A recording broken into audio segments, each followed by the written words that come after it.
Call to order a regular meeting of the Watchung Borough School District Board of Education for October 16th, 2025 at 7 p.m. Could we please all stand for the Pledge of Allegiance? I pledge allegiance to the flag of the United States of America and to the republic for which it stands, one nation, under God, indivisible, with liberty and justice for all. Might be your job.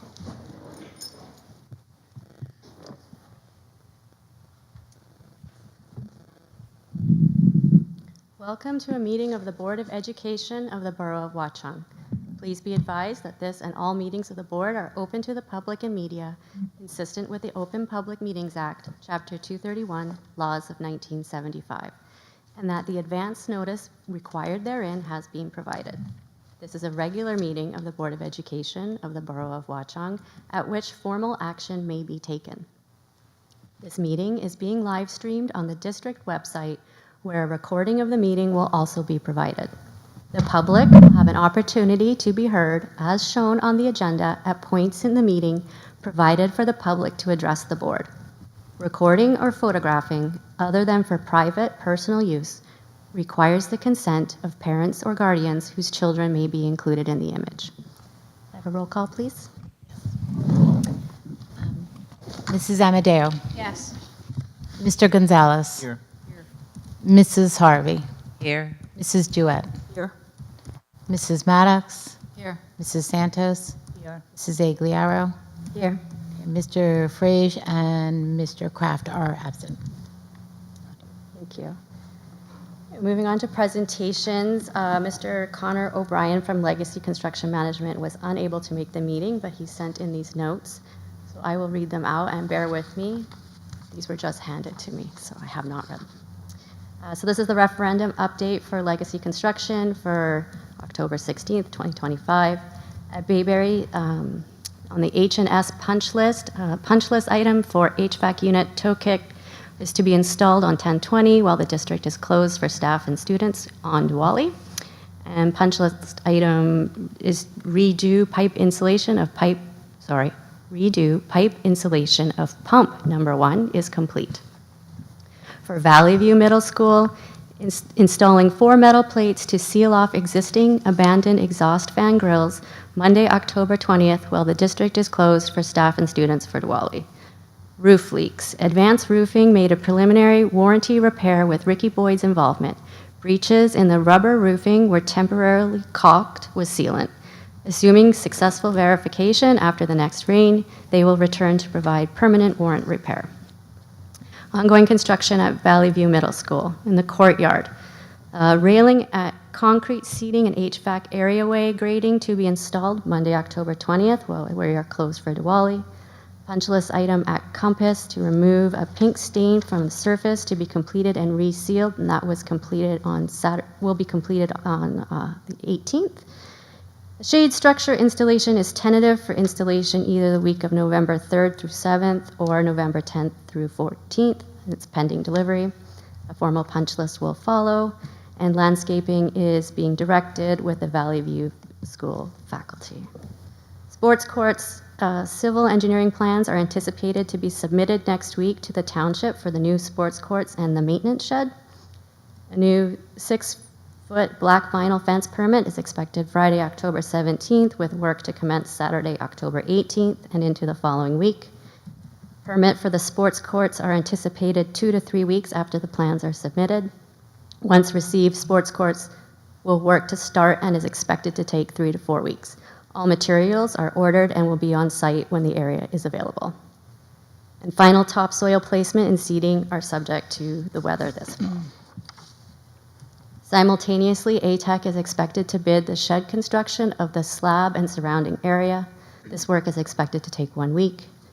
Valley View School Facilities is managing, ordering, and placing the shed. Valley View School Facilities is managing the site lighting, camera work, and poles. And under closeout for Northeastern, final closeout documents were provided last week to DRG.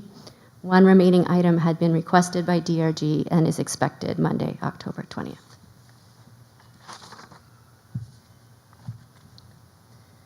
Our next presentation will be on setting board norms, and we have Mrs. Gwen Thornton and Mrs. Kathy Puria from the New Jersey School Boards Association.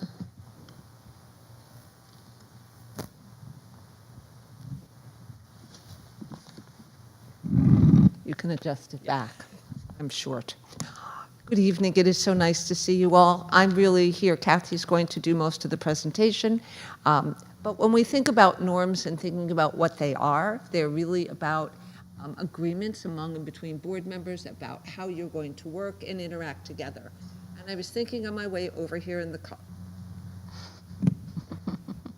car, about norms and the easiest way to really explain it to you. And it occurred to me I had forgotten about these, but it came back to me. So when we think about board norms, we all follow board norms in our lives all of the time. And probably some of the most famous ones you will recognize. And they begin with share everything, play fair, don't hit people, put things back where you found them, don't take things that aren't yours, say you're sorry when you hurt someone, wash your hands before you eat, flush, warm cookies and milk are good for you, take a nap every afternoon, and when you go out into the world, watch out for traffic, hold hands, and stick together. Wonder, remember the little seed in the styrofoam cup, the roots go down deep with the plant, and nobody really knows how or why, but we are all like that. Do any of you recognize this?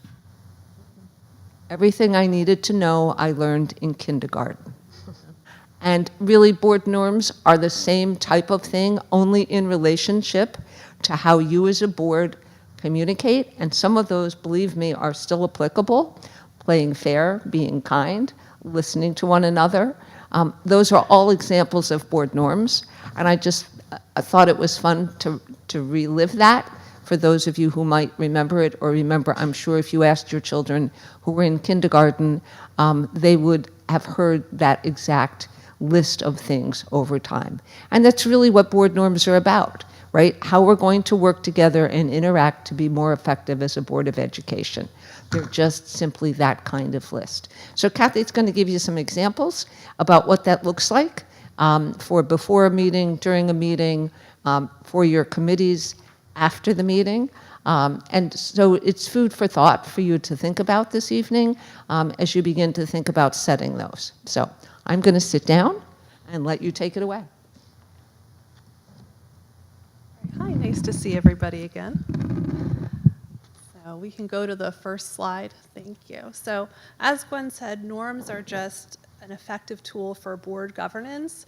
They're not something that's required to have or that's mandated to have. They're something that you choose to have so that you can lean on them and let them help you when you have hard decisions to make together, and use them as a guide when you're in committees, when you're sitting at a board meeting, anytime, just to be able to better work together. And like Gwen said, again, they're a description of how board members treat each other, and it answers the question of how is your board going to be a model for your students? Because even if your students aren't here watching, their parents are watching. So you always want to interact with each other as if there's, a student or a child watching you from the audience, and you want to set a good example for them. Okay, we can go to the next slide. So we're not really going to have a board discussion right now, but these are just things for you to reflect on in the moment, and then you can take back and talk about them in committees or wherever you'd like to. But just how are you going to be successful as a board all the time, before a board meeting, during committee meetings, during a board meeting, and after a board meeting? So you can think about that, and we have some examples for you on the next couple of slides that you can take back and use to help develop your norms when you're ready to. Okay, so next slide, please. So all the time, you of course always want to be an advocate and a champion for students and their achievement and for public education. So you always, always, always want to be setting that example as a board member. You want to be transparent. You set policy. That's one of your main roles as a board. You always want to be ethical, focusing on high quality learning opportunities for all students that are equitable. You want to be impartial and non-biased, treat everybody in a professional manner. That's, everybody from your fellow board members to your superintendent, your business administrator, other administrators and staff. You always want to treat people professionally. And then you want to work with your superintendent, respect your different individual skills, because you all have things outside of this board that you bring that contributes and helps your board be effective. And you want to have respect for those experiences that each of you bring. And then, of course, you want to welcome input and consider all viewpoints with the expectation that students are at the center of everything that you do and every decision that you make. And then, of course, you want to always be respectful to the staff, to the taxpayers of your community, and be effective stewards of your taxpayer dollars. So, some examples before a board meeting. Your board president will be very, very appreciative if you read everything before the board meeting. It's hard when you're a board president and you see sometimes board members, we used to have, packets or big binders and you would see everybody reading through right away, but now you have computers. If you're logging in for the first time at a board meeting, try to do it in advance when you get all those materials and read everything. That'll give you opportunity to ask questions. You can make norms and methods of communication for who you direct questions to before board meetings if you have them. You always want to arrive on time. That way you have a quorum and you can be ready to do business. And then, like I said before, ask questions ahead of time, because that will give your administration time to do research if they have to look into a question that you ask them about an item on the agenda. And it's just, a mindful way to treat each other. During committee meetings, again, be prepared for your meeting. If you have any materials in advance, read them. Notify your chairperson if you can't be there, or if you have any questions or concerns. Sit and listen thoughtfully to your administration. If you have a committee where you're assigned an administrator, you want to look to them as the educational leader and be respectful of their opinions. And then work towards consensus with your colleagues. Something that I always found to be effective in committees was going around the room, especially if you're dealing with a controversial issue. I was on a board for 9 years through some very difficult times, and I understand things sometimes get passionate. People get very passionate about their position. Sometimes things get heated, and that's a time where you can rely on your norms and your procedures to help you through those times. But one thing your chairperson could do is say, let's pause and let's go around the room. Give every person a time to speak. Typically, the chairperson or the board president, the leaders in the room will speak last. That's just an effective leadership practice. But let everyone say their piece without interruption or comment until the end, and maybe you'll find that you can use everyone's comments to come to a consensus. So, during the board meeting, you always want to listen with an open mind, same as in committees. Don't interrupt while somebody else is speaking. Let them have their say, and then you, in turn, can have your say. You want to deliberate the issues, stick to the issues that you're addressing and not personalities and personality challenges and differences. You want to always, always, always ensure that every member's voice is heard. That's very important. And a best practice is to never surprise your superintendent, and in turn, a superintendent shouldn't surprise the board, and you don't want to surprise each other or spring things on each other at the board table. If you know parliamentary procedure, we have a whole booklet on that. If you don't have it, I can share it with you, but make sure you're aware of what the parliamentary procedures are and that you're following them, and your board president and your BA can help you with that. And then your public is always here watching, so you want to make sure you're articulating what you're doing in a way that's clear and that the public can understand. And of course, celebrate the accomplishments of your students and staff. I know some boards have an end of the year celebration where they celebrate the teacher of the year. Some students bring in students or student groups when they've received an award or recognition to be recognized in front of the board. And that's just really a way to keep things positive and recognize the positive contributions that your board are making to your students. And then after a board meeting, this is a tough one, but as a board member, you have to support the will of the majority of the board, even if a vote didn't go your way. And I've had that happen to me where a vote didn't go my way and I had to just quietly support the wishes of the board. So you can voice your opinion, but once that vote is made, the entire board has to support the decision of the board majority.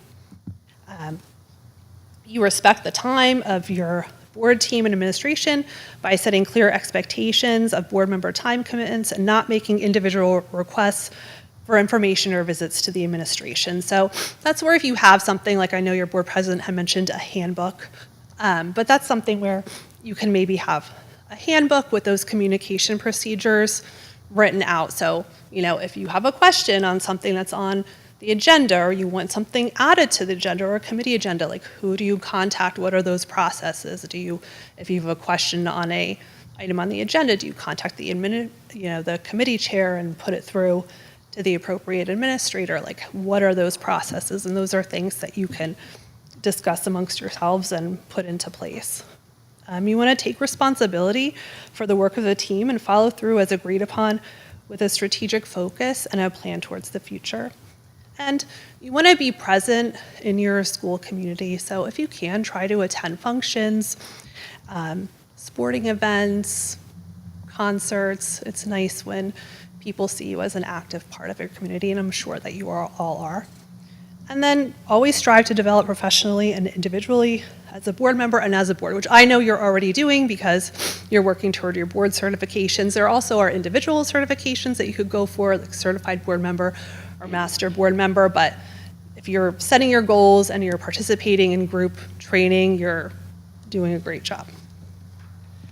So high-performing boards, they adopt norms, but they also follow them. So there's something that you want to share, like when you have new board members come on, get them started right away. Like, these are our norms, these are the processes that we follow, and then they become part of your culture, and they're just in place. And that's like Gwen put in your presentation, the way we do things around here.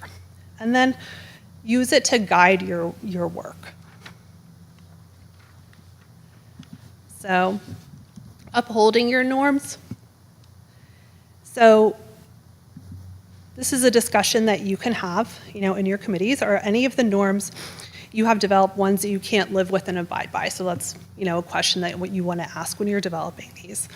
How will you address norm violations? Is it a talk, with the board president or something else that you want to put in place? Do our norms reflect an understanding of our role as board members? So that's always something you want to self-reflect on. Like, is this part of my role? What is our role? What is the role of the administration? And then revisit your norms. A lot of boards schedule a retreat in the summer. That would be a great time to go over. If you put written norms in place, that would be a great time to go over them and revise them and just make sure they're working for your board. You also, if you're doing your self-evaluation every year, you could use that as well. So do we have any questions about norms from the board? Is there anything that you'd like to add, Gwen, that I missed? Okay. Well, thank you. If you have any questions about these or you want us to come back and actually help you develop them, we have a whole norm development process with paper and markers. And That was my question. Yes. Probably should, before I introduce you, just since we have public here, let everyone know we're not doing this because we're a fractured board. I think we actually all do a really good job of working together and listening to each other. And we have a very varied group of people, and we have a lot of different viewpoints and ideas, and I think that's really important. And I'm actually really proud of the fact that we've come to this point. What we wanted to do as a board is develop a governance handbook where we outline our board norms as well as our protocols and procedures so that this continues into the future, because a board that has a lot of conflict in it tends not to function very well, and that trickles down, and then you don't have the support that the district needs in the board. Next steps then, would that be to have our action plan is actually for this goal to develop this governance handbook. It's being approved tonight. In that, we put a working meeting. Would that be the appropriate next step then, maybe to have you guys come back and help us? None of us, this has never been done here before. We've never had a governance handbook. I'm really excited about it. I think, sometimes it can get a little bit like the wild, wild west, and to really understand and have everyone on the same page would be really beneficial, I think. So would that be Yeah, that's that we something would do we could next? do. Yes, absolutely. Okay. And, work on it together. Yeah, it is really helpful. I mean, it's great that you're a nice board and you function well together. The norms and the handbooks will help you just in case there is a controversial issue. That way you can lean on that. Like a former superintendent used to tell me, let the process dictate the outcome. So if you have something that's emotional or controversial, you have a process that you can lean on that will help you come to a conclusion and dictate your outcome. So could we do protocols and procedures at the same time, or would we need more than, we could all do that in one meeting? Okay. Just the one meeting? Yeah. One of the things about developing a board handbook is that as board membership changes, and it will, right? So people come and go over time. It does provide easier learning for someone new, but it also then creates this shared idea of how we operate and function. We always say to the board, you never change your policy, you never change your practice in the middle of a crisis, right? You want to make sure that you have these things in place so that you can have someone, for example, that comes on and perhaps is less consensus driven, they are able to understand, here's how you function and operate. Thank you. Yeah. Anyone else have any? Does anyone else have any questions? All right. Well, it was nice seeing all of you. Oh, do you have a question? I just wanted to clarify, so are we scheduling separate protocols and norms trainings, or That- both of them as one training and then a separate working session to follow? Could we do it all in one meeting? Yes. Here. Come up here. I'm so sorry. So it probably should be done at a separate meeting apart from a full agenda meeting where your public's going to be waiting. You're going to feel pressure because you have to get the business of the board done. So I would recommend it as a separate meeting. You can call it a work session. Professional development, no action to be taken, so your public will be aware you're not voting on anything critical. It's, of course, open to the public, but at least then people will understand and have the expectation, here's what we're doing. And the board is just working together on a handbook for the board moving forward around your processes, procedures, how you're going to operate, what kind of resources you want new folks to have, because it's wonderful for onboarding.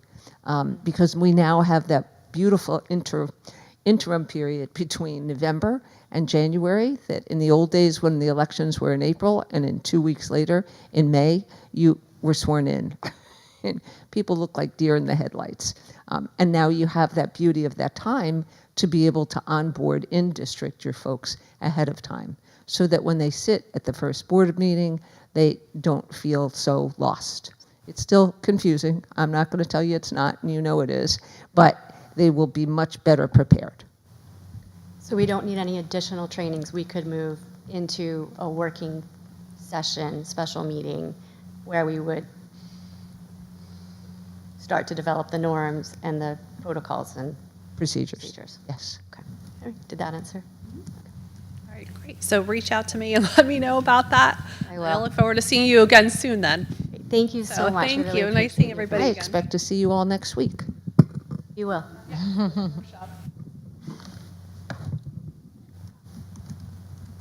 Okay. Dr. Glazer, are you ready for the NJSLA performance report?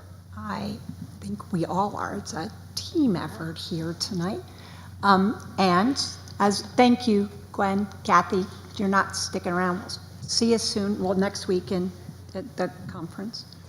Thank you for being here. We appreciate you. So tonight, as we do every year around this time, Yeah, that's right. we present the NJSLA Student Performance Report data. And over the course of the couple years that I have been here and during strategic planning and in our surveys, I would say the consistent feedback is, boy, that's a lot of numbers. That's a lot of numbers.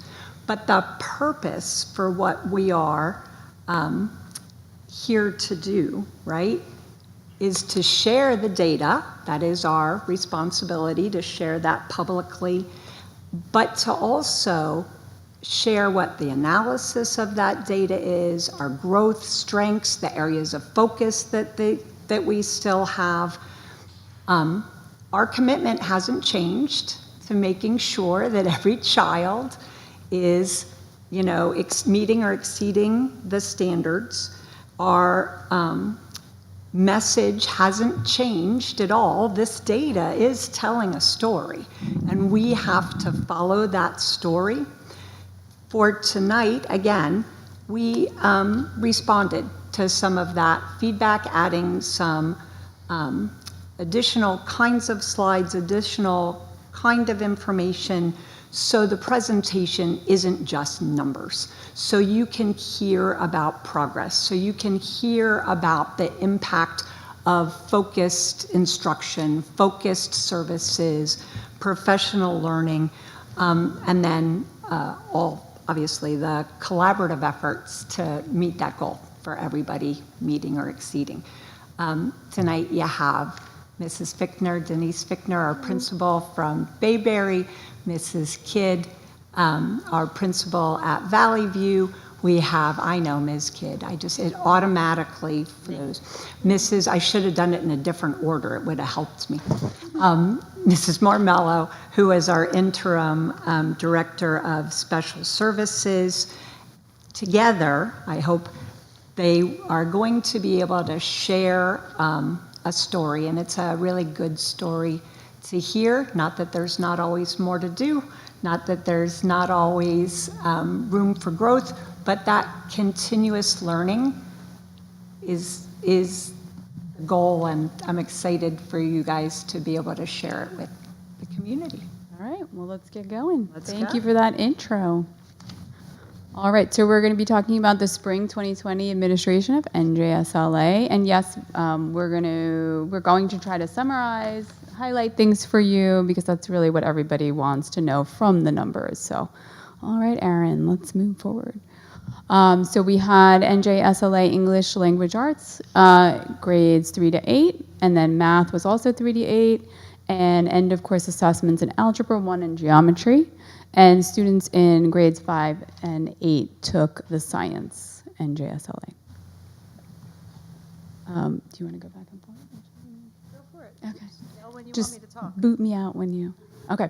So this just breaks down the language arts and the math test, just to give you a little more information on what is emphasized there. So for the language arts, reading and writing, and it's a lot of writing about reading. So that's important. Closed reading, you can see those different subtopics there, is synthesizing ideas, determining the meaning of words, a lot of vocabulary work, writing effectively, and not only effectively, but writing a lot, so stamina for writing is very important. Math, we're looking at the course level skills, concepts, grade level major content. So there's major content that we need to make sure that in our pacing guide is in the beginning of the year, so that we get to that and that it spirals through, so that we're practicing that over and over again. And then there's additional and supporting content, which is less important than the major content, but still needs to be taught. And reasoning and modeling is very, very important, not just regurgitating facts. It's important to note there in that gray box that student test items vary, so each student might get different test items, and they're not assessed on the same exact thing. But now the test is completely changing, so we have no idea what's going to happen. These are the performance levels, the way that we coded them on our graphs. The graphs that you get from the state is like 5 shades of purple. I don't know why they do that. It's really hard. So we made them these colors in the graphs. Next slide. Oh, I'm sorry. Yeah, can you go back? Wait, do you want to just do that? Okay. The one thing that we, a lot of times when we're analyzing the data, we're looking at movement between the different levels. So even though the data and the graphs that we give you, they combine the two highest and the two lowest levels, we also look for movement within them. So if we see students from level 1 moving up to level 2, we see that as a success. You won't necessarily see it on your graphs, but when we're analyzing and when the teachers are analyzing student growth, we do see that as a success. Also, you'll hear us talk a little bit about how we have a significant number of children moving from level 4 to level 5. And as you know, in the past few years, our district has been putting an emphasis on the gifted and talented and making those opportunities available for students within the classrooms as well as through our SOAR programs. And that's when where we're seeing that growth. So I did want to point that out. It won't be on your charts necessarily, but it is something that we are tracking. Thank you. You're welcome. And we really just, we went from 5 colors to 3, just so that it's a little easier to look at. We have the breakdown in 5 too.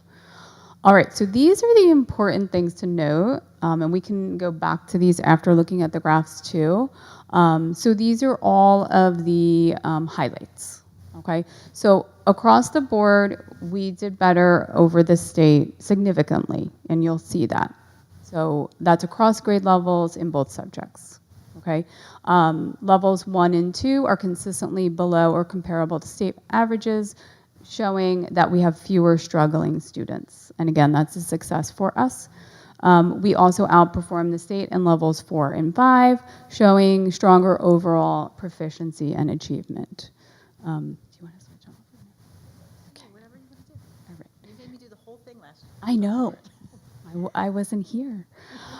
So for grade level highlights, so English language arts, so you're going to see from the graphs, grades 3, 6, and 7 demonstrated the most notable gains in levels 4 and 5. Grade 3 has a growth of 20%, which is significant. Amazing. Amazing, yeah. Especially grade 3, that's their first experience with the test at all, so that's great. So math, grades 3, 4, 5, 6, and 7 demonstrated notable gains in levels 4 and 5, highlighting grade 6 growing by 17% and grade 3, again, growing by 15%. Amazing. We're so proud. All students in Algebra 1 and Geometry scored a level 4 or 5. Also amazing. And science, again, grades 5 and 8, their performance overview. The percentage of students scoring below proficient decreased with visible movement into proficient and advanced categories, most prominently in grade 5. Yes, of course. Okay. Erin, go back one slide. Thank you. So the one thing I wanted to point out with math, you see every single grade level demonstrated notable gains except for 8th grade. Just a reminder, our 8th graders are split into 3 different courses. They're in the Algebra 1 and Geometry, which were levels 4 and 5, 100% of them. And that's why the grade level 8 didn't have the same growth because they split those kids up. We did also have some 7th graders who were taking Algebra 1 also. So I don't want you to think that 8th grade isn't growing. It's just they're being split into different tests by taking those 2 high school level courses as well. Thank you, Erin. Okay, so here are the pretty graphs. You can take a moment to look at them. On the left, that's our district, and then on the right is the state. So you can just look. ELA, yeah, thank you. Yeah, we'll post it so you can analyze it closer. But, okay. Did you switch or no? Okay, go ahead and switch, Erin. Please. Okay. There you go. Did I already do this one? No, this is ELA 2. Oh, okay. See, they look so much alike. Okay, so this is showing us grade 3 or the grades in 2024 and how they did in 2025. So it's a different group of students. Yes, same grade, sorry. All right, you want to jump in? Sure. This is the math, the district versus the state. So again, you can see that we did significantly better. I do want to highlight, look at that 3rd grade, that's amazing. Aaron, you can go to the next one. And this is our comparison 24-25. Remember, these are different groups of students against the same standards, but you still see the significant growth in every grade level. Okay, Aaron. And then geometry and algebra 1, obviously, compared to the state, we knocked it out of the park. Next one. And then our science. This is district versus state. Again, we're doing better. And there we are from last year, from 2 years ago to last spring. And you can see that, again, different groups of kids, same standards, but we're still keeping our percentages pretty high. Okay, and then this is tracking the same groups of students. So this, I want you to look at the 3rd to 4th, the first one, and I'll explain it to you. You'll see how much this one group of children grew from 3rd to 4th grade. So again, when we're looking at the 4th grade results, they may not have grown as much as the 3rd grade results seem like they have, but when you actually compare the group of students, you can see the growth there. But it's a different set of standards, a different set of expectations, but the same students. And then Aaron, that's the ELA, can you do math? And then here's the math also. All right, Aaron? Okay. This is just the reminder that I told you about already, that some students in grades 7 and 8 took the Algebra 1 or the geometry assessment instead of their grade level assessment. So that data really does impact our percentages, but they're just amazing results. Thank you. Aaron? There we go. Oh, all right, I'll talk about access by default. Okay, so access is a test for our multilingual learners. It does measure their English language proficiency in 4 separate areas, and this is given annually, and we also give screeners when kids are new to the district. The areas are reading, writing, listening, and speaking. They must earn an overall score of a 4.5 on a 6-point proficiency level to be considered for exiting the ESL instruction and services. So if they have less than that 4.5, they stay in some type of services, either a push-in or a pull-out in our district. Because we have such a small population, I couldn't share that data with us because the sample sizes are fewer than 9 in the different grade levels.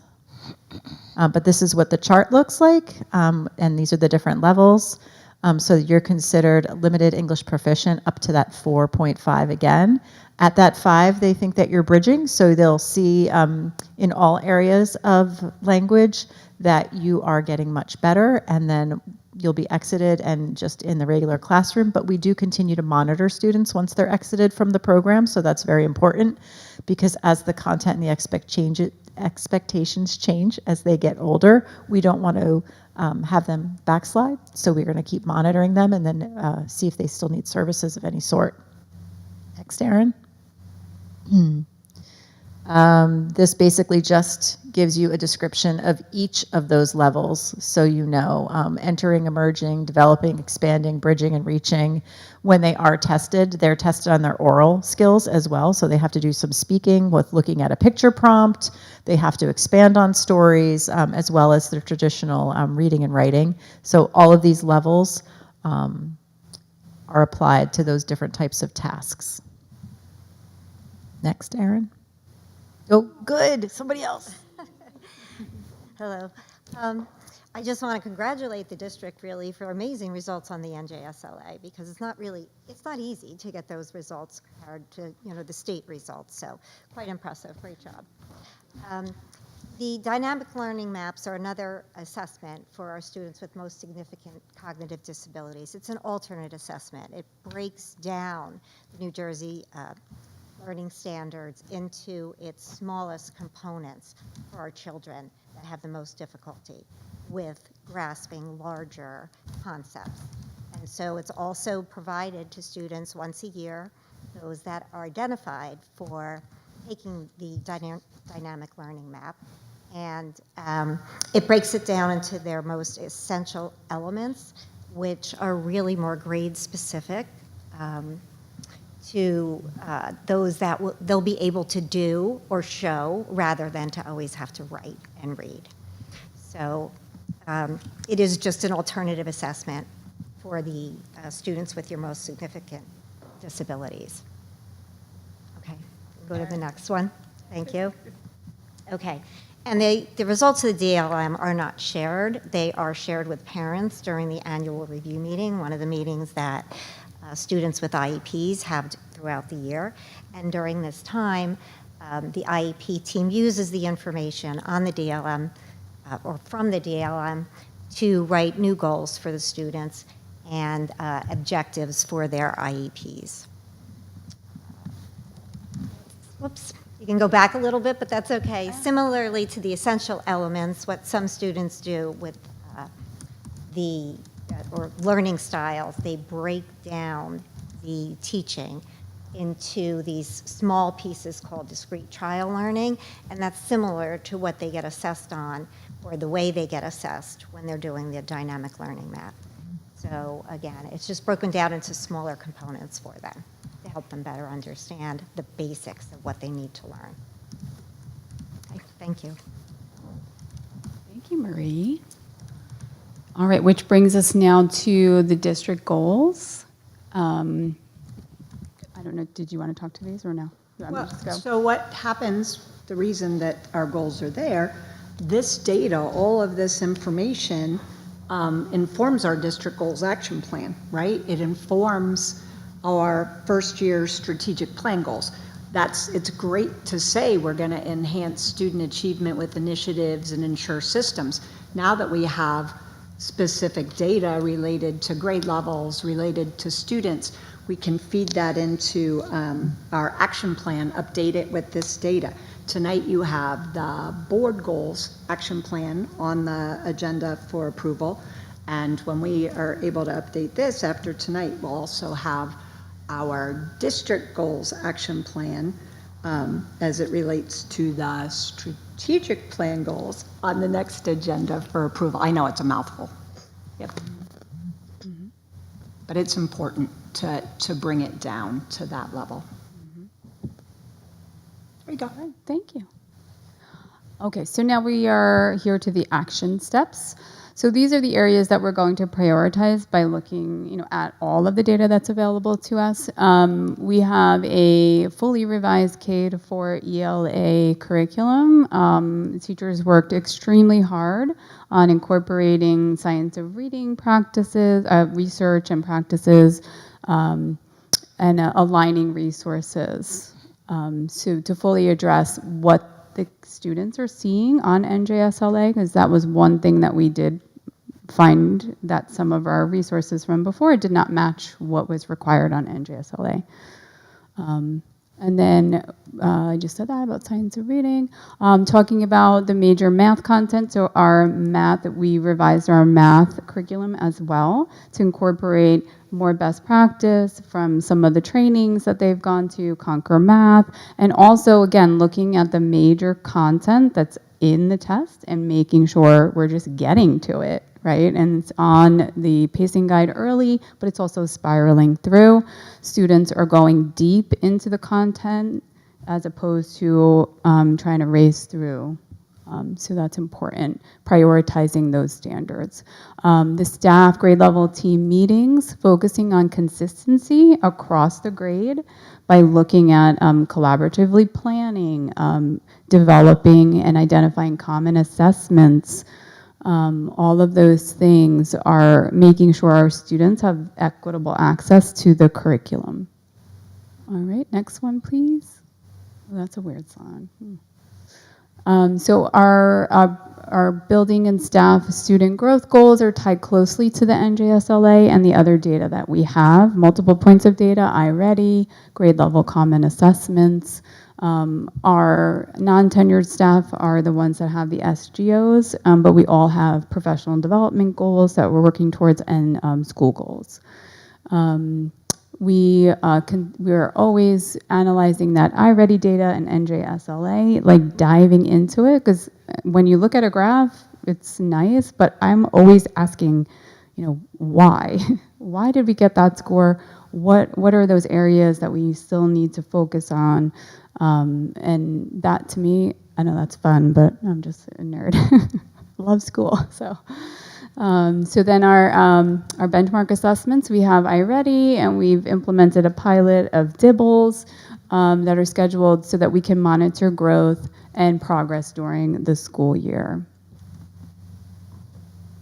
And again, our PLCT meetings at both schools, we're always looking at benchmark assessment data, but also those current assessments that we're doing on a regular basis and monitoring student growth and progress.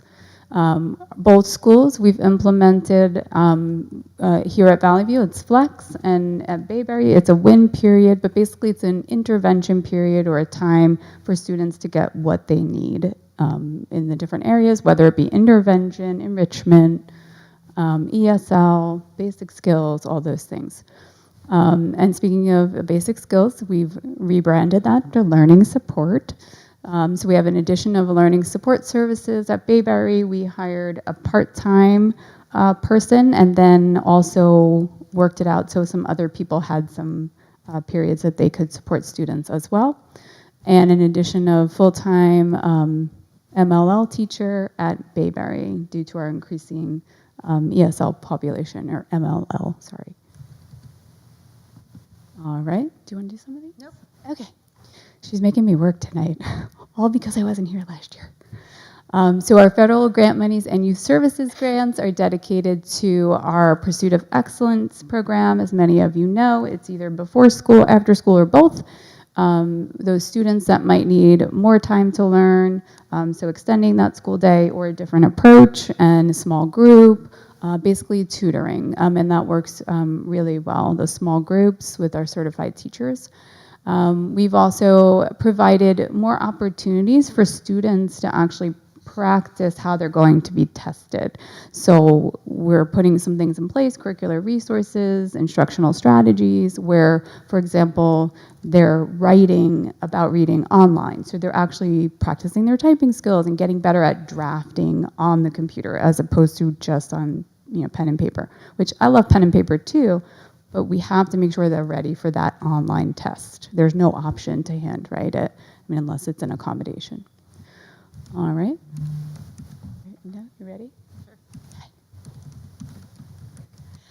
Enrichment programs, I talked a little bit about enrichment before, but we have our SOAR programs and different opportunities. The opportunities sometimes are school-wide contests, and sometimes they're just based on the SOAR program. But we have coding opportunities in our STEAM coding classes, and we have, like I said, the school-wide opportunities.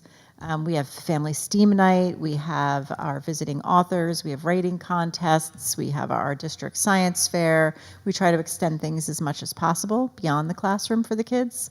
And they do use pre-assessments in the courses to kind of differentiate instruction, what students already are secure in the skills and they just need reteaching. They need more enrichment, and which ones are not secure in the skills that either need to be introduced to them or have some reteaching. Go back, Aaron, you went to. Nope. One more, there, nope. I don't know where you're going. Professional learning continued? Okay, go back one. Oh, okay, they're out of, well, here's all our after-school clubs and activities. I think everyone's seen them a million times. I don't know what Skoker is, but we'll fix that typo. I think it's soccer. It's a new sport that we have just here at Watchung. But here are all our different clubs that we offer. I always like to tell the kids the end of the day is halftime. We offer a number of opportunities at Valley View and Bayberry for kids to get involved and continue their experience here. I think I have 90% of the school signed up for after-school sports in addition to the different clubs that we have. So it's a really great time after school here. Okay, Aaron. Yep. Just starting. Professional learning. Obviously, we still have our IDE consultants coming in, and they're working on best practices in science of reading at Bayberry. They're working at executive functioning and student achievement at both schools, and how do we meet the needs of our diverse learners, and how do we improve our co-teaching relationships. And so that way we're fully utilizing the staff in the classroom for all learners. And then we do have personalized coaching for teachers if there's areas that they're looking to improve, maybe as part of their professional development plan, or areas that Denise and I identify for them that we really want them to grow in. And then Conquer Math is continuing for our K-4 teachers because they're in years 1 or 2, whereas Valley View, I think most of our teachers have completed the program now, which is amazing in both special ed and gen ed. You want to talk about these? Yep. All right, and this is continued.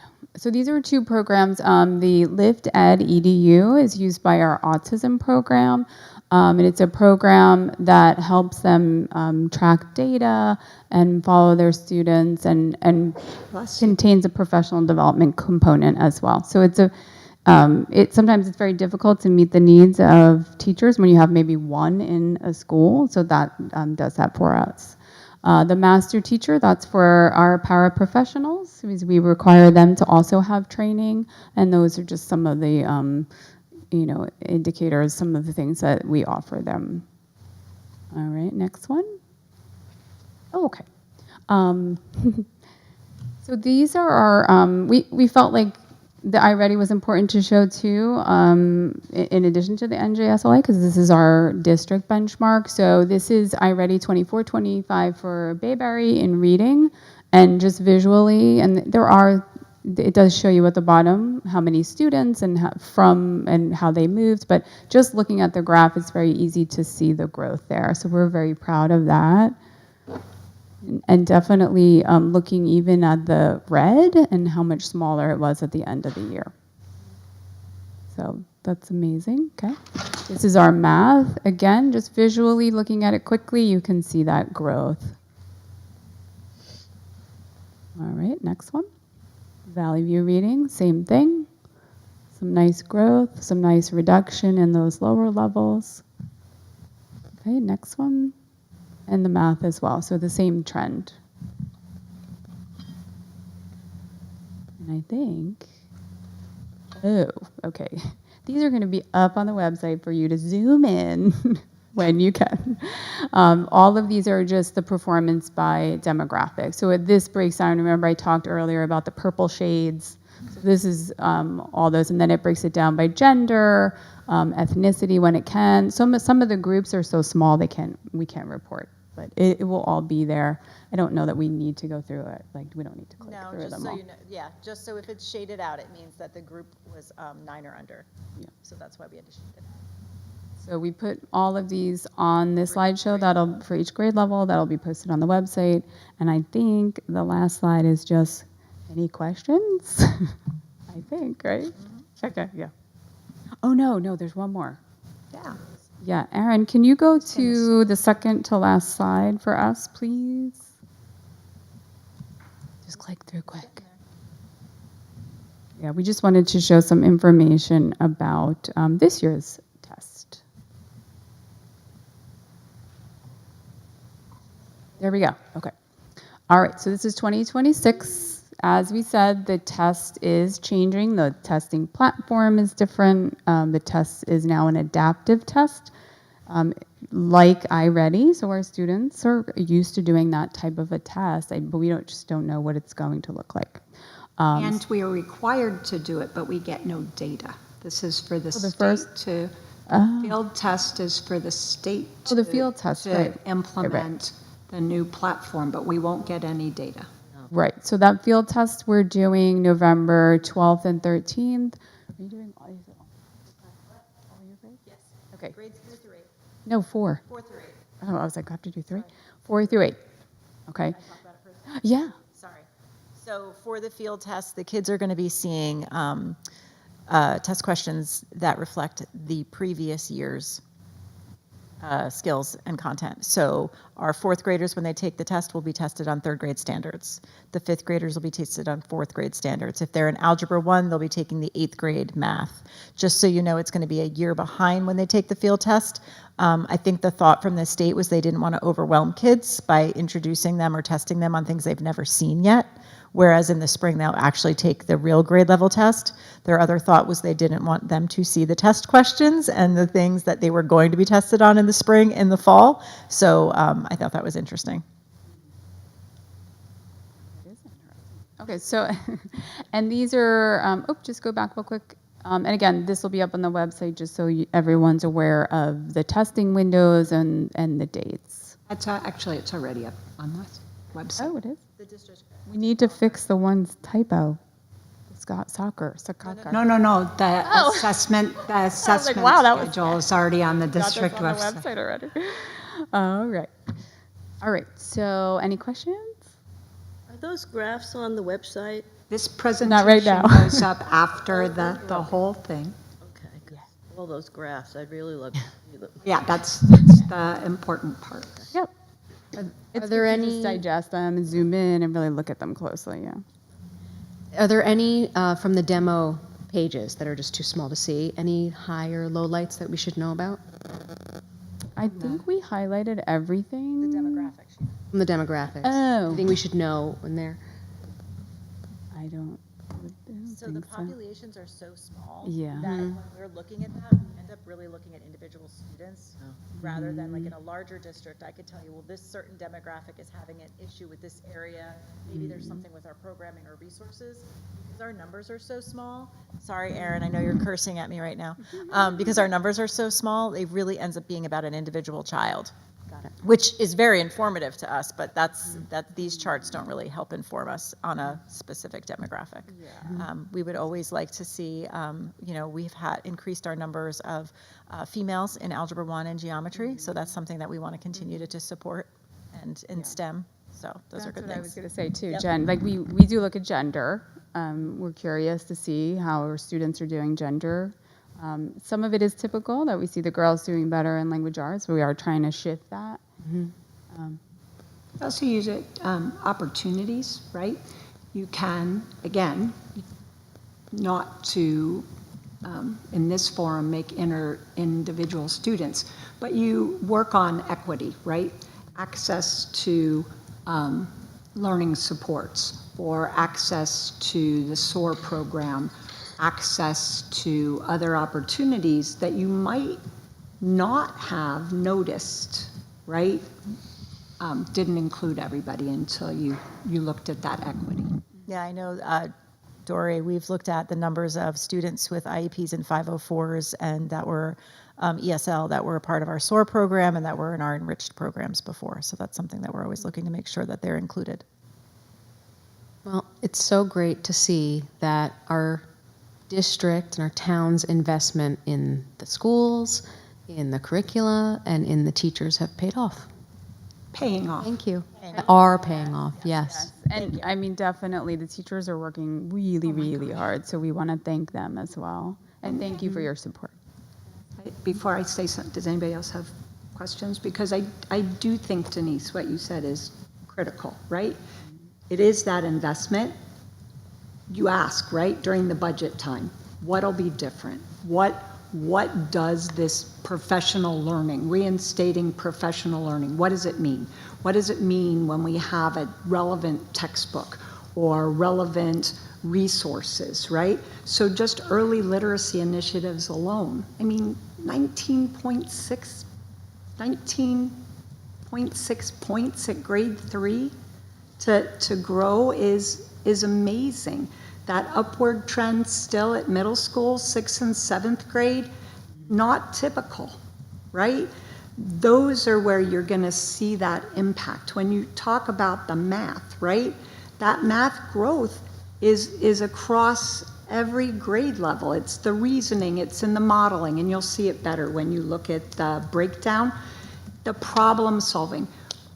But I think that it's also greater confidence, not just the students. The staff is getting support. They had the opportunity to look at the curriculum, to work on their grade level curriculum, the content. All of those things are the investment, right? All of those things combined are what make the difference. And it does take time. We aren't done yet. But I'm excited because, and just like I said, this is just, it's my third one of these presentations, but just the beginning of my third year in the district and what has been accomplished. And it's huge work to do in faculty meetings and, half days here. The staff, you all, as our instructional leadership, have really, truly impacted that. And thank you to the board for supporting the resources, not just to keep us even, right? Not just to maintain, but to be able to start to implement some of these initiatives that the community has said are important, has said that they value, and we have not been able to do previously. So great, thank you guys. Thank you. Before you go, I just wanted to say one other thing. You know, in regards to the third grade, I just wanted to point out kudos because in my personal experience, I know that the teachers that I saw in the third grade last year gave the children the opportunity to thrive to their potential and not limit them. So that's where I think you saw a lot of these results, is the fact that the teachers did give the children the opportunity to go above and beyond what their capabilities were. So kudos. Pushing them, yes, thank you. It's a big thank you to all the teachers and both of you for putting in all that time, effort, and work. It's paying off, and it's nice to see. Thank you, we appreciate it. Thank you. Okay, I think we have one more presentation on the New Jersey Department of Education Anti-Bullying Bill of Rights Act for 2024-2025, the school self-assessment. Right. And just as a reminder, we do this presentation yearly. It is a look back, right? It's ended. This self-assessment is done in each school, and that will determine in the spring. Remember, we get to talk about HIB again, the report that is posted on the district website. So when we're talking our way through this tonight, through these slides, this is the precursor to what those grades are, and that report is in the spring. Okay, hit it, Erin. So, as with every year, we are required, it is a compliance piece, but I also think it's important because we have new board members, new community members, new parents of students, to talk about what this actually is. Each school is required to evaluate its implementation of the Anti-Bullying Bill of Rights. It's our HIB program that you hear us talk about. And they use a tool provided by the state. The tool itself gives 8 core areas, elements, that address each of the areas of the bill. And our presentation, again, has to address each of those areas. So you will see a slide for each of those areas. Each school takes they assign a rating, and we'll talk about that. In each of these areas, the indicators are based on, again, specific criteria. That data, after it's input in each of the individual areas, gives us a cumulative score that is also reported. And that score is, again, what we use to look at, do we need more professional learning? Do we, are we needing a different focus in our program? Those kinds of things. So as we work through each of the core elements, we can address that, perhaps. Go ahead, Erin. So the first element is actually the approaches, the initiatives. Our schools each have established HIB programs. They annually implement those.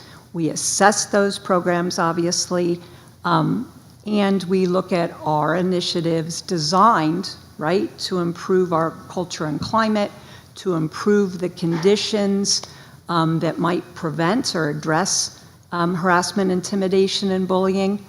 And those things are used. The climate team is our school social workers, our counseling teams, all of those things that come together, right? When we review our policies, when we review our professional development, it's all part of this core element, number 1, the first core element. Go ahead, Erin. Training in the policy and procedures. Not only do we train our school employees, our contracted service providers, we also work with our volunteers There is instruction on preventing HIB. The protected classes are identified. They are talked about, not just by the Anti-Bullying Bill of Rights, but by our coordinators in each school. We really spend time on distinguishing characteristics, on incidents that arise from there, discrimination or harassment, intimidation, and bullying. We also work through the policy with our students. One of the things, and it'll come up throughout each of these core elements that came up during the spring presentation, during our strategic planning, is a need for even more of this kind of work with students, with parents, with the community. Back to school night, Mrs. Kidd, both back to school nights for grades 5th through 8th grade, did a parent HIB presentation. We have continued to develop a series of programs. I'll call them comprehensive programs. We'll be starting this November with assemblies for students paid for by the PTO, training for staff at both levels, parent chats and workshops, and this series is going to continue all the way through March. Again, it was something that was really highlighted at the strategic planning as part of our goal setting. We have taken it very seriously. And I did think it was interesting, one of the things that we had done previously, cyberbullying, and having an opportunity for parents to really understand where they could go into a specific program or an app is something that was requested. And we will be bringing Sergeant Rich back to the district. The PTO, again, is supporting that effort. So you see it here in the district, but that is a piece of that core element, number 2, as well. Go ahead, Erin. Number 3, right, the staff instruction, training programs. I shared this slide, I think, in combined with what we've already talked about. But I will say that between Mountain Air Monday and the lunch programs at Bayberry, and again, our counseling staff, a real commitment to look at not just harassment, intimidation, and bullying, but discrimination, equity, right? Those topics during our recent Week of Respect, during our other kinds of programming, is a really important piece of this, and making sure our staff feels prepared to have those conversations. We, as you know, bring in outside groups to help with that. Last year, the ADL, we've had our Hindu partners come in and talk a little bit about that, and we will continue those efforts as well. Curriculum and instruction on HIB, related information, again, ongoing as part of our instruction, as part of our programming, included in our social emotional initiatives as well. Go ahead, Erin. Number 5, of course, is personnel. We have the anti-bullying specialist at each school. Those are our school counselors. Currently, in the absence of our district HIB coordinator, it is Karen or Denise named right now. Oh, right, it isn't the principal. I will have to tell you who that is. It had been, that would be fun. It is for a conflict, right? You don't want to have a conflict with your administrators or your counselors being the person that has to oversee it, right? They have to be the trusted adults for our students. And when an issue comes up, we need another trusted person to be able to have the opportunity to talk through whatever the incidents are, whatever's coming up in the investigation. So those pieces are critical. Our school climate team does continue to meet. That is part of mandated state policy, but it's also one of our approved district policies. And again, on an ongoing basis, we are addressing those school climate issues, and harassment, intimidation, and bullying is part of that. Go ahead, Karen, but speak into the microphone. I'm sure I'm forgetting something. You please feel free to jump in.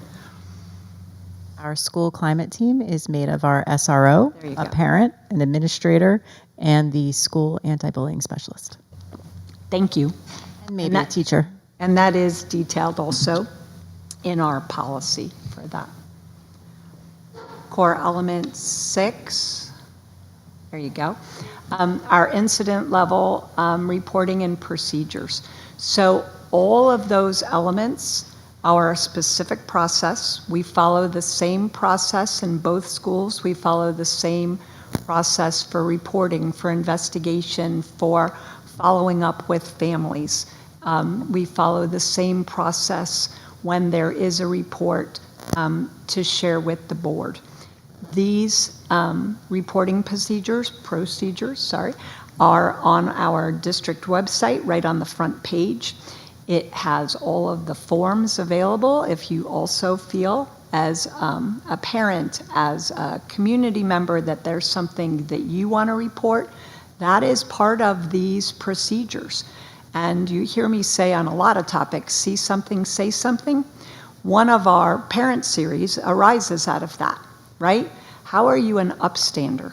How can you feel that you can see something, say something, and not just hope somebody else does, right? And that's part of the communication around the procedures and the policy. Go ahead, Erin. The investigation procedure, again, just shared this about the actual board-approved policy, the procedures, the notification processes, even down to what it takes to have an investigation, complete an investigation, and the follow-up communication that happens after the investigation, when it's shared with the board, before it is reported out. All of this is part of also state reporting. So it is multiple places where you can see this procedure in action. And then, of course, the reporting part. That is where anybody, staff, students, right, that see something, say something, hear something, can report. Our staff members are required to report any incidents, any information, right, that comes to them related to violence, vandalism, or harassment, intimidation, and bullying. The self-assessment grades that are, make up this part of the report, again, are from last year. This is the look back. We do it every year, and our report from last May is on the district website, and this year's will, of course, replace that in the spring when the state finishes the district reporting for the whole state. So at Valley View and Bayberry, again, each core indicator is rated on the criteria, looking at those scores for, again, last year. Bayberry's self-assessment scored 76 out of 78. Valley View's 71 out of 78. We do have a breakdown of the individual indicators. I cannot share that specific data because it is a self-assessment. It gets reported out. But I hope that just seeing those numbers lets you know how seriously it's taken, that the criteria is considered for exactly what it is and related candidly, not because of the resulting score, but to help us use that self-assessment to continue to guide our work, to continue to make sure that not just our anti-bullying specialists, but our school counseling team, our social working team can continue to work in programs and training and in actual reporting and investigating of incidents of HIB so that we continue to get better in this area as well. That's it. So questions about the self-assessment or the Bill of Rights? Okay. Thank you. Thank you, Dr. Glazer. Sorry. Thank you, Dr. Glazer. Did you want to go through the enrollment numbers? Sure. Let me get to my copy of the agenda. One of the other things you'll notice different this month, you can see lots of things have emerged out of all of our strategic planning and other conversations, our board conversations. In addition to the comparison of enrollment, we did add the number of sections per grade level. People felt that they couldn't get a good sense of the enrollment without that. Pre-K is unchanged. Kindergarten, we are down a section, as you know, from our reports in August and September. First grade, up a section to 5, stable at second grade, third grade, 5 sections, fourth grade, 4 sections at Bayberry. We are able to give the sections at Valley View because our 5th grade is structured the same way. There are 4 sections at 5th grade. 6th, 7th, and 8th grade is by homeroom. So it's not sectioned in this way. There are the team groups. I know I'm not explaining that the way you would, Mrs. Kidd. Explain the groups. I know you're sending me love always, but do you want to explain it differently for 6th to 8th grade beyond the teams of why we can't call it a section? Because we don't have homerooms in middle school. And I just said we did. And you said we because do. we don't. That's It's why the I said no. sections. We don't. Kids are mixed up just like a high school program. Yep. There you go. On our teams. Thank you.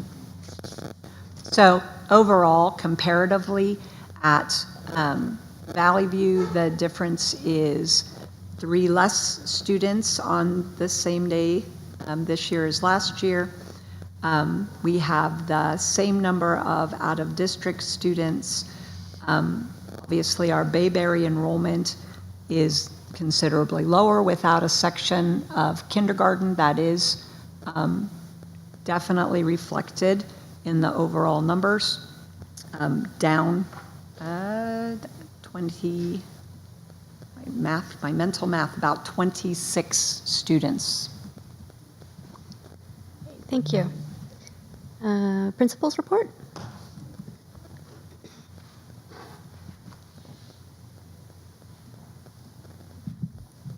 And they're back. Hello. All right, good evening, members of the Board of Education and members of the community. We are pleased to share the highlights from both Bayberry Elementary School and Valley View Middle School for the month of October. At Valley View, we continued our Mountaineer Monday series, focusing this month on the importance of organization and setting meaningful academic goals. These sessions are helping students build essential habits for success both inside and outside of the classroom. We also launched an exciting new character recognition initiative called Model Mountaineers. Each month, Valley View staff will nominate students who consistently demonstrate what it means to be their best selves, showing respect, kindness, helpfulness, courage, and leadership by example. Our very first model mountaineer is Ella Anderson. Congratulations to Ella for setting such a positive example for her peers. Woohoo! Congrats. All right, and I know we said October, but I had to include a couple things that happened at the end of September. Parents had a wonderful time visiting classrooms during Bayberry's Back to School nights on September 25th and the 30th. Our students looked their best for Picture Day on September 25th and the 26th, dressed to the nines and ready to shine. A heartfelt thank you to our parent volunteers who helped to make the day run smoothly, ensuring every tie was straight and every strand of hair was in place. On October 3rd, several of our Valley View musicians participated in the high school's marching band interest night. Students had the chance to play alongside the band, learn basic marching techniques, and connect with high school musicians. We're proud that 13 Valley View students joined in, part of a group of more than 55 students from across the sending districts. Student council elections took place on October 8th, and I'm thrilled to recognize our newly elected student leaders. Our president is Sahej Dillon, our vice president, Katrina Ling, our secretary, Lucy Ferrara, and our treasurer, Sophia Pimento. These students have already shown tremendous enthusiasm and leadership, and we look forward to the positive impact they will make this year. Nice, congratulations. At both Bayberry and Valley View, our Fire Prevention Week celebrations were a hit. The Watchung Fire Department visited to lead engaging assemblies on fire safety.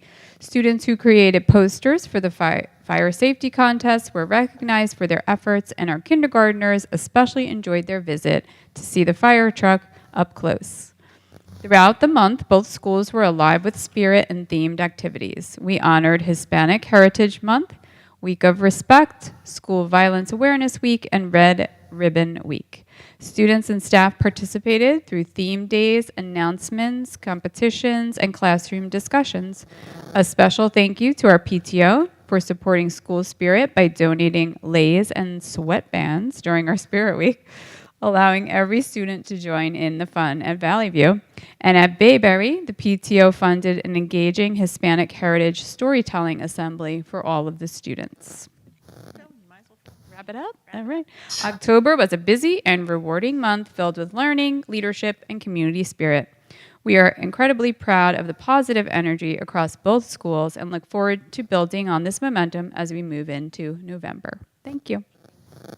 Thank you both, and Marie also, for being here another night out. The amount of work that it takes, if not just the things you're hearing about, all the initiatives in school, but the analysis of the data, whether iReady or NJSLA or preparing for the field testing, is tremendous. And you have a wonderful team of leaders making that happen. Thank you for doing everything that you do.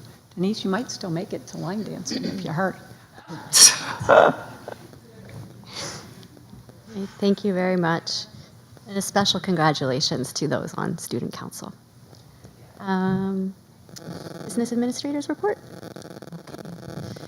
Okay, so from Buildings and Grounds, managing the referendum, as you already heard, and of course working on both buildings. Big news was that the heat was successfully turned on Monday, so that was very exciting. It is required to be by October 15th. Right, we were early. We made it. From our accounting department, extremely happy that the audit is finished. 80% of the prep work for that audit is actually done by one person, and so that one person is very happy now that the audit is done.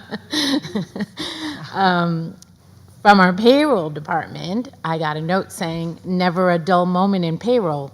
Retro pay and new contracts have all been processed. The audit is wrapped up, and now we're gearing up for CUSAC. Calculators are working overtime, and caffeine levels are high. Also from payroll, myself and Hershey, our payroll coordinator, we went to Bayberry to attend a staff meeting. We talked about all things payroll. We explained how to calculate the difference in the paychecks from last year to this year. There was a time when from September 15th to September 30th that the old salaries were still in place. So we explained to all the teachers how you could actually calculate that and figure out the difference. We also reviewed the really boring things on a paycheck that no one understands. Talked about things like imputed income, which everybody is like, what the heck is that? So we did that. We're going to do that again at Valley View in 2 weeks. And that's, I think, we're hitting around. Remind people to fill out their free and reduced. Oh, okay. And free and reduced forms went out. That's a survey form. It's not required mandatorily, but we are asked by the state of New Jersey to fill out the survey.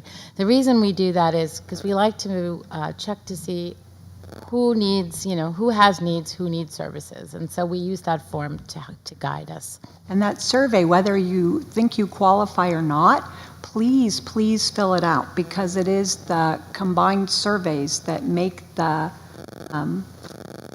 number of free and reduced lunch. It has an impact on our demographics. It has an impact everywhere. We want to make sure that people feel safe and comfortable and confident to fill that out so that we have the appropriate data to submit. Thank you. I don't know. It's like a weird. Ignore me. I don't know. Let me just. That's go. better. Yeah, Feel district update. So you've gotten to hear a lot tonight. I want to just give you a couple of high-level things, and then we'll keep moving because it is a lengthy night. We on the regionalization team, you've heard us talk about it over more than a year, have received a preview of a regionalization report and a demographic study done as part of a grant that we signed on with the high school district and sending districts. We, as we got the preliminary reports, of course we're aware of a lot of the local information. Of course we are aware that there are developments, right? The Blue Hill happening on Bonnie Byrne, the townhouses. We all know that they're under construction. And of course, the reports in and of themselves give us pause, right? There are implications for almost everything. And by that, because I just saw out of the corner of my eye, what do you mean by that? Enrollment, shared services, any town services, right? Like it is a big impact for everyone. So to that end, I know, we are going to be proactive, develop a working group to begin to have some of these conversations of what those implications are going to be, maybe some of the patterns, how we can work together to make sure that, and from a district viewpoint, the learning experience for students and families is strong. I think that conversations are different constituencies, different topics, but I will say will be inclusive, obviously, of our District Board of Education and Administration, our Borough Council and their administrators, parents, staff, related community members. I'm looking right at you, so I want to acknowledge our Council President, Christine Eade. She's not only here with us tonight, but she's participated with Mayor Jubin in almost all of these regionalization meetings over the past, more than a year. And that kind of participation is important, right? That we are both hearing the same thing and knowing that we all have a collective responsibility to look forward, right? To address these things. So truly, you're in my line of sight, not maybe for the people at home, but we will look forward to these working groups, to these conversations, to really seeing an actual report and knowing what it is that is facing the schools, the borough, right, the community. So also, just on the borough topic, Saturday's the Harvest Festival from 1 to 4. The board will be out there again in that chili contest. I think you guys can take it. I thought you guys won last year, but I am still confident. I think you can take it this year. We'll be out there. Please come and say hi to us, taste the chili, visit the scarecrows at the Scarecrow Stroll. Last year was a wonderful afternoon, and hopefully Saturday will be a beautiful weather day and we can move forward. And as a reminder, the district is closed on Monday, October 20th, in observance of Diwali. That is the Hindu Festival of Lights. For those who are celebrating, I hope Diwali is filled with light and love and laughter as you move forward in the year. Thank you. If moving right along, we can start with the committee reports. Mrs. Jewett, could you give the curriculum report, please? Okay. Right. We met Thursday, October 9th, between 4 and 5:30 p.m. It was a virtual meeting. Committee members are myself, Jessica Maddox, Fatima Santos came in by phone, our board president, Jennifer Aguilera, Dr. Julie Glazer, Denise Fickner, Bayberry principal, Karen Kidd, Valley View principal. All right, we had some follow-up from the meeting before. The referendum. The Field and Outdoor Learning Commons is projected to be ready for the spring of 2026. Another question that was asked was, how does the district address adequacy of resources, training, and programs to support staff and students at managing and responding to increasing racial and cultural tensions, and to ensure the district promotes equity and inclusion throughout the school community? Dr. Glazer shared that we work to ensure this on a daily basis. She mentioned the Hindu group who is coming in to work with staff for the second time on November 5th, and we also had the ADL to both faculty meetings. September 30th, we had Hispanic Heritage Month assemblies with David Gonzalez for each grade at Bayberry School. At the middle school, there was a cultural heritage celebration as part of the Week of Respect. Throughout the week, students and staff take part in daily challenges and lessons that reinforce the importance of showing respect for themselves, others, and the school community. Focus, respect means celebrating differences and having fun together. As Maya Angelou said, in diversity there is beauty and there is strength. Challenge they had. Find out 3 new things about your classmates and teachers. The spirit was wear something that represents your heritage, culture, or a meaningful place, or show your pride with patriotic colors. It was an optional thing to do, and it was add a fun accessory such as a hat or pattern that reflects your personal or cultural style. We also provide resources in support of many other cultures and initiatives embedded in the curriculum. This is a lot. Performance report. The principals went over it, but I'll just make it a little shorter. NJSLA results find district-wide ELA performance in grades 3 to 8 improved from 2024 to 2025. The percentage of students achieving meeting or exceeding expectations, those are levels 4 and 5, increased across most grades. The proportion of students performing in the lowest tiers, 1 and 2, declined. Grades 3, 5, and 6 demonstrated the most notable gains in meeting or exceeding expectations. The district outperforms the state in levels 4 and 5. NJSLA math results in grades 3 to 8 mirror the ELA trajectory with year-over-year improvement and a competitive standing relative to state performance. However, variability by grade level is more pronounced, which is a typical trend for math outcomes. Early indicators suggest notable gains in some grades, warranting a deeper review to identify the primary drivers of growth. Curriculum writing. Mrs. Fickner presented the updates and changes to the K-4 ELA and math curriculum and associated new resources. The process was structured so teachers worked their way through completing their to-do lists. Both principals emphasized the importance of aligning our curriculum to the state standards. The approved curriculum documents will be live on Rubicon on the curriculum page of the district website. For the Board of Ed, all documents are in the Curriculum Committee folder for review. Next steps for the school year will be the implementation of the new math resources and updated curriculum in grades K to 8. The implementation of the Science of Reading resources, instructional strategies, and updated K-4.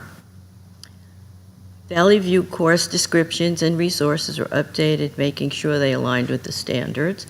The iReady math test has been updated, making it easier to read and aligns to the standards. Addition of writable resource that mirrors the NJSLA tasks focuses on practicing how they will be assessed. Keyboarding skills are taught to help with writing tasks. including keyboarding to the Valley View schedule, has been proposed and is being studied. DIBELS assessment. DIBELS stands for Dynamic Indicators of Basic Early Literacy Skills. These measures are designed for students in grades K to 3. Each of the tests takes about 1 minute to complete and indicates if a student is on track for grade level reading success. It is also one of the screeners for dyslexia. DIBELS are administered 3 times a year. Professional development is tied to implementing the new curriculum, district and strategic goals. Okay, NJSLA field testing. This is being required by the New Jersey Department of Education to test out the system. Districts will receive no data. The field test is to implement new adaptive questioning to better personalize the results. The new test data will not be comparable with previous NJSLA results. District mentor and PD plans are required each year. The non-tenured teachers' individual professional development and student growth assessment goals have been certified. For the second year, tenured teachers are not required to establish new SGOs, but every teacher has a PD plan. And that's all I'm going to say. Thank you. Thank you, Mrs. Jewett. I will read out the report for Mr. Frase on Administration Finance Committee. The Administration Finance Committee met on October 7th at 5 p.m. virtually. The attendees were Karen Bishop-Johnson, Ricky Boyd, myself, Mohammed Frase, Dr. Julie Glazer, Connor O'Brien, and Jessica Maddox. We received an update on the referendum and facilities. We reviewed the progress on the outdoor learning commons, the fencing and the sports fields. Some delays in the fencing and sports fields were noted due to material orders and design adjustments. The heating and cooling system repairs and testings are ongoing, and it sounds like the heating turned on successfully and is working well. Under financial and audit updates, there's continued close tracking of the project expenses and contractor credits. There's the annual audit is progressing ahead of schedule. And there was some discussion about updating financial procedures for efficiency. Under operations and staffing, we got updates on transportation planning and the new maintenance hire and payroll improvements. Mrs. Bishop-Johnson already discussed were implemented. So the next steps, he has complete the audit and review recommendations, if there's any, continue work on the referendum projects and facilities planning, and launch the working group, which you announced as well. Okay. Policy Committee, Mrs. Amadeo. The Policy Committee met on Wednesday, October 8th at 5:33 p.m. virtually. In attendance were myself, Phyllis Jewett, Adam Kraft, Jenna Gugliaro, Dr. Glazer, and Pinky Nielsen. New business policy 3218, and it's the same regulation, use, possession, or distribution of substances. Policy regulation 3281, inappropriate staff conduct, and policy 7436. I didn't write the whole name of it. I just wrote drug-free. Drug-free schools. Drug-free schools, thank you. These policies and regulations were adopted during COVID and need updating. Our district physician and lawyer are reviewing them and providing feedback, so we hope for any necessary updates and a first reading next month. Regionalization report we discussed in the meeting, and I think that's covered separately by liaison, so I won't discuss that here. Board goals, the policy committee was asked to write up an action plan for our 2025-2026 board goals, and so we spent our meeting doing that. The document is in the board packet and will be voted on this evening. Follow-ups from the September agenda and many months before that, policy 2365, acceptable use of generative artificial intelligence, and policy 5701, academic integrity, which is linked to the AI policy. We've been discussing this on a monthly basis. Staff continues to receive training and evolve their guidelines and their comfort with AI. TCNJ is hosting a training on December 5th around policy writing for AI, which we hope to be able to attend. I believe a teacher or two are attending as well.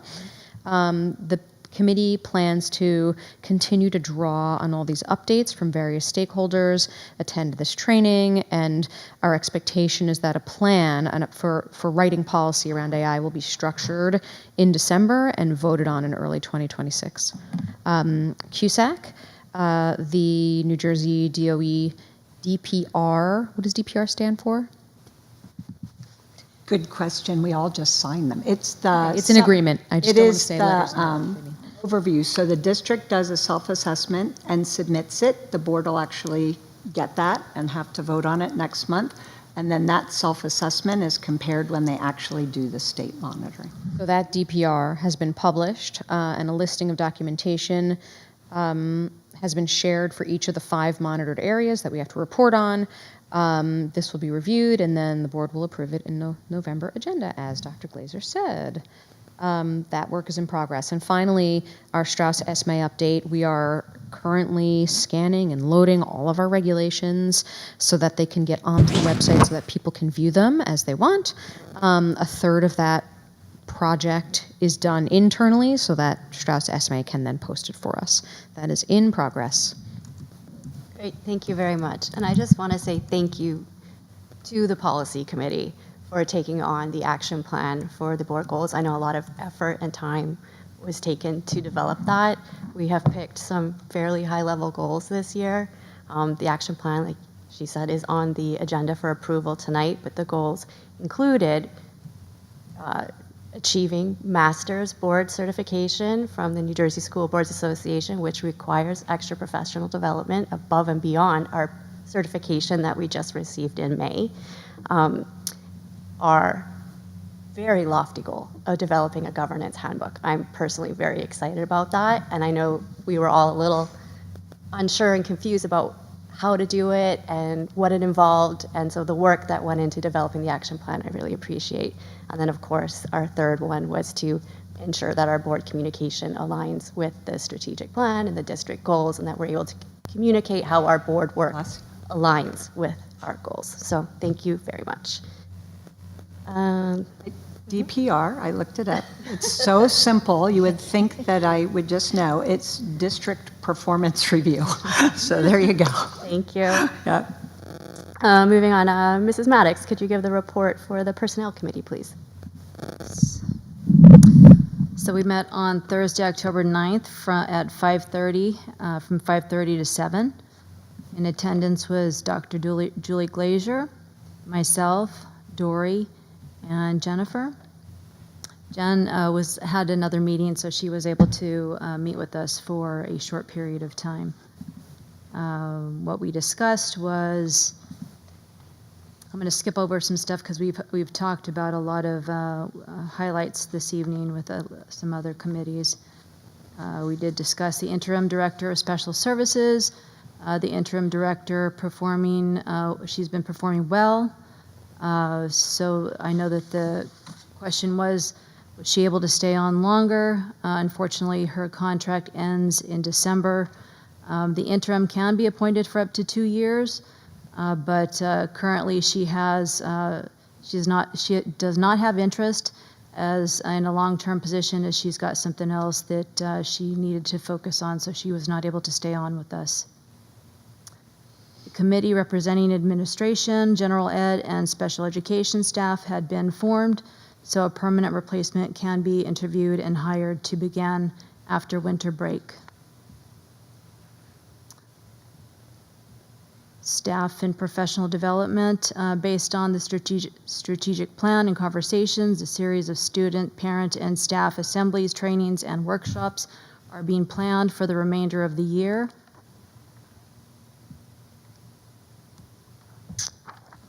See. And then the next portion was administrator contracts. Both principals are working without contracts since July 1st, pending negotiations resolution. A request to allow 5 remote working days annually when the students are not in session. And then discussion to a multi-year contract, 3 years for current tenured principals. And their contracts are on the agenda tonight. Okay.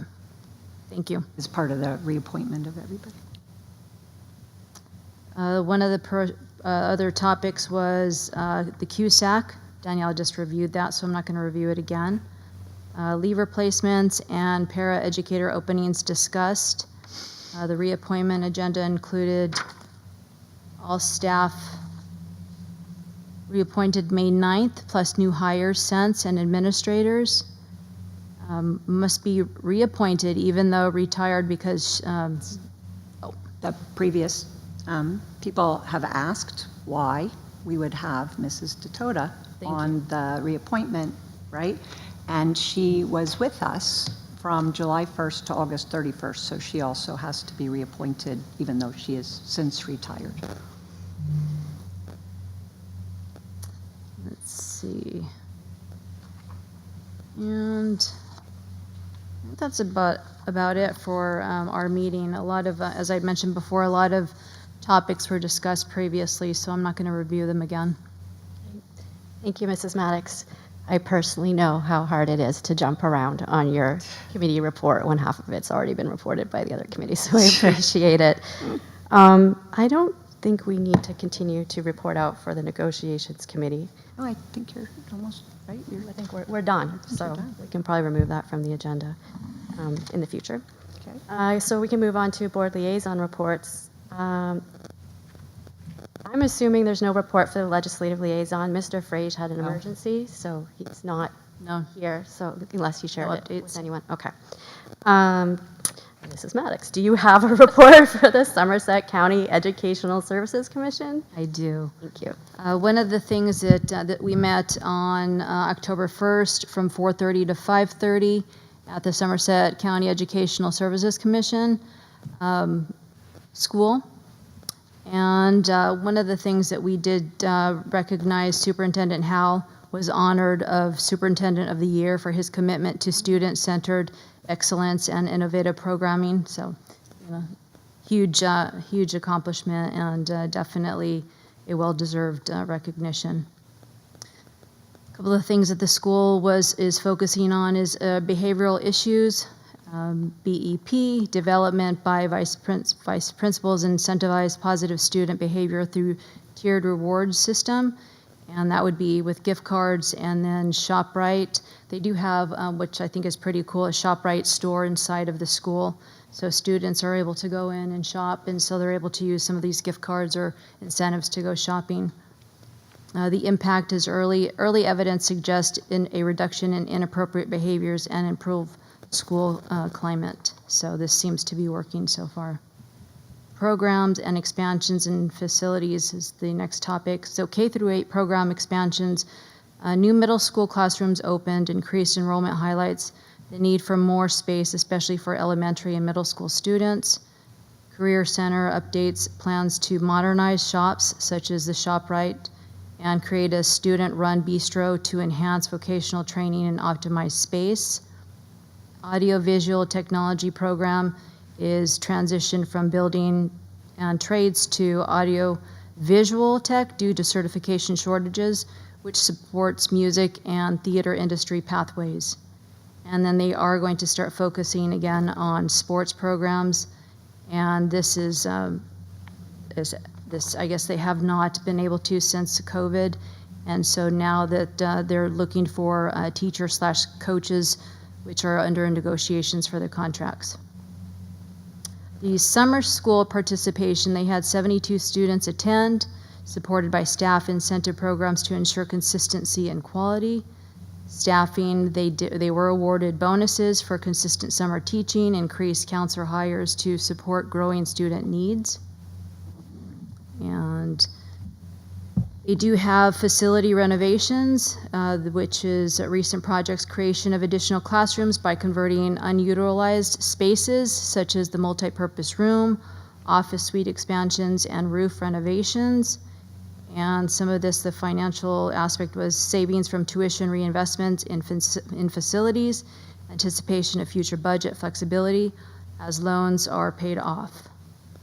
That's it. Thank you.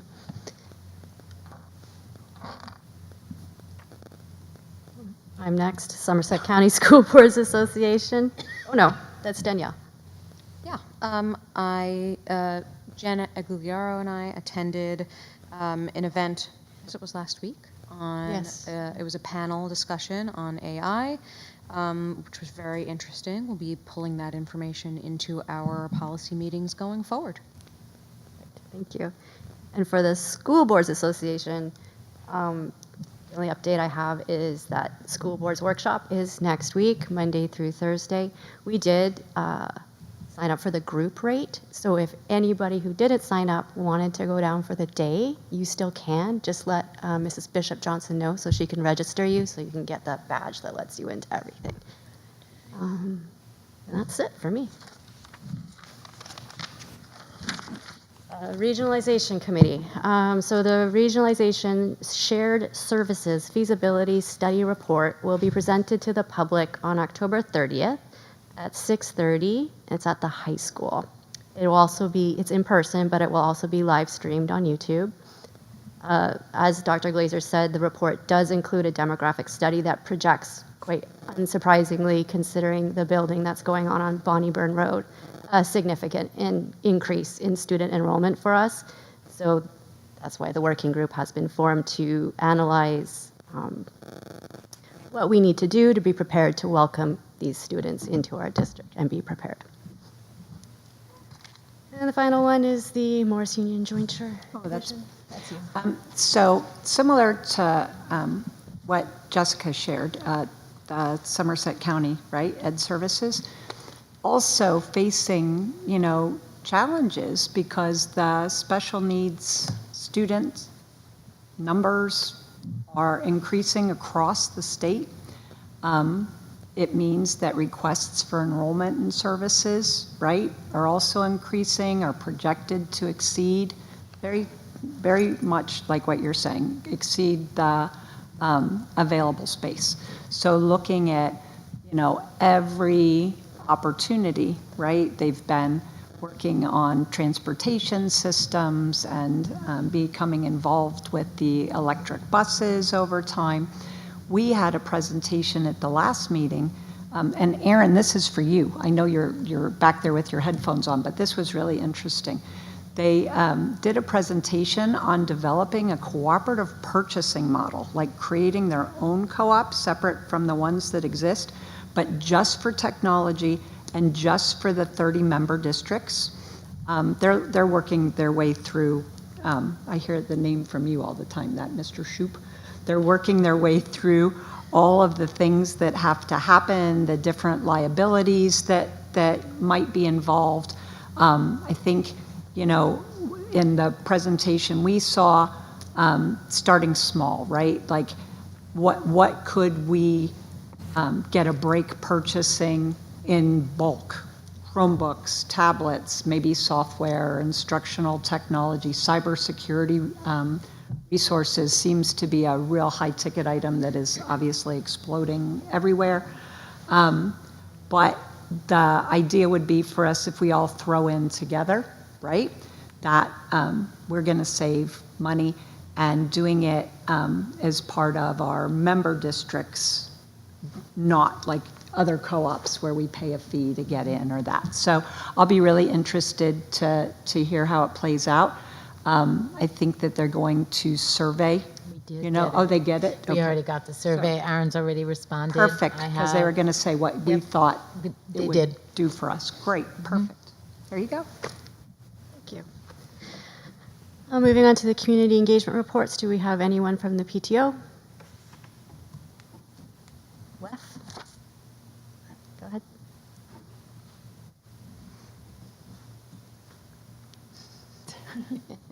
Everyone, I bet you know why I'm here. And you're even wearing your orange and black. I know. Angela Mealy with Watchung Educational Foundation, and I'm just here to remind everybody about Trunk or Treat on October 25th, Saturday, here at Bayberry in the parking lot, and we're looking forward to having everyone there. We're also having Candy Wars, which we've now expanded to Valley View for the 5th and 6th grades. So we have the Candy Wars going on in both places, so we look forward to seeing you all there, and I look forward to tasting your chili at the Harvest Fest. Thank you all. Thanks for being here. Thank you. Do we have anyone from CPEG? So moving on to our comments from the public on agenda items. We welcome input from the public. There are 2 times during the meeting when the public is invited to speak. The first opportunity to comment on agenda items only is now. The second opportunity for public comment is towards the end of the meeting. All comments are limited to 5 minutes. The total time allotted for public comment is 30 minutes. Before you make your comment, please state your name and municipality of residence. In the event it appears the public comment portion of the meeting may exceed 30 minutes, the presiding officer may limit each statement made by a participant to 3 minutes duration. Our public forums are not structured as a question and answer session, but rather are offered as opportunities to share input with the board. In instances where the board feels a response is needed, the presiding officer or superintendent will address the comment. New Jersey statutes do not permit the board to discuss personnel or hiring in public session. Names of students should not be used. Members of the public should consider their comments in light of legal rights of those affected and identified in their comments, and be aware that they are personally, legally responsible with potential liability for comments that they make to the board. The board shall not be held liable for comments made by members of the public.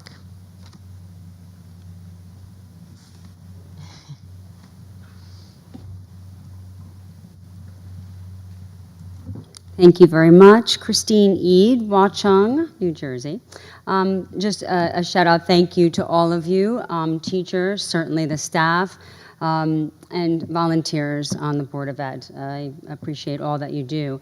And also I just want to say thank you. It was great to see that these new NJSLA scores are showing some promise, so thank you. And I know hard work goes into a lot of that, so I'm sure you're appreciative of all of that good news, and I certainly am sitting here listening to it.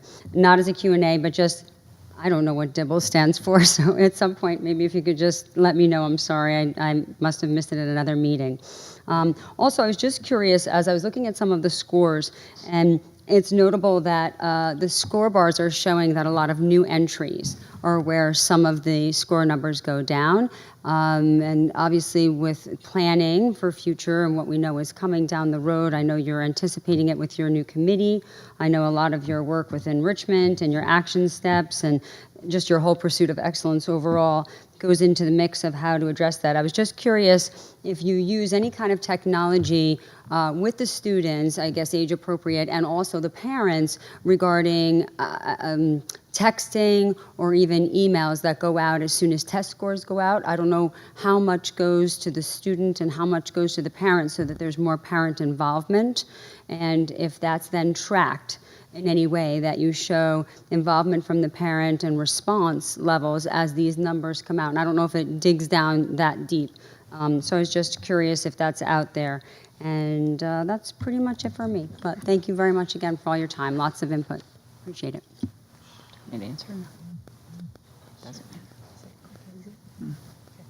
So I was just going to share that data comes in 2 different ways. Each family gets an individual student report sent to them. It's available in Genesis these days. And those scores are the basis of learning support, right? They're used at Bayberry during conferences and in many other goal-setting ways. Good evening. How you doing? Pete Martino, 15 Sunbright Road. I wish this presentation was like attached to the agenda prior to the meeting so we could review it, because it's so hard to sit in the back of the room and write down all these little comments here and there. But I kind of like not crazy about the name norms, because I'm assuming that's normal, and government is far from normal. So, but if it's policies, procedures, a way of doing things, that's great. I have no problem with that. I'm assuming it would be like an annual training, which I would absolutely suggest. I would be really careful on establishing a rigid format for this board. This board is still a group of individuals. It's a group of people that represent the taxpayers of Watchung. So rigidity is really not what you want. You want a little bit of flexibility with this board. So, public dialogue and education is probably the most important thing. It's what our whole government was based on. So again, I understand how groups work.